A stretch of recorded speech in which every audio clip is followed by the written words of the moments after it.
Welcome to Chillin' 101. We hope this video helps. You start by slotting Eager Edge and immediately adjusting your subclass to favor ability and melee energy regeneration. This ensures sustained damage windows. Once done, prioritize mobility and recovery so you can close gaps quickly and retreat when needed. Make sure to equip mods that shorten grenade and melee cooldowns and carry an energy economy that feeds ability uptime.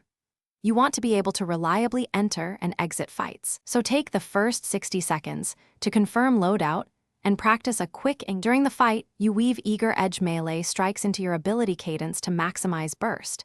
The why is simple: melee resets and ability synergy create extended damage windows.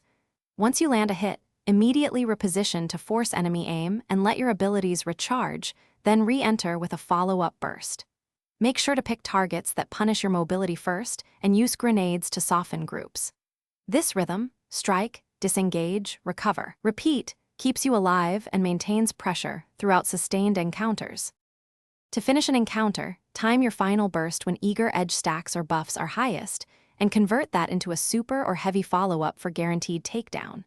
If something goes wrong, abilities feel sluggish or you're repeatedly dying, step back, swap to a recovery-focused stance, and avoid long sightlines where you're exposed.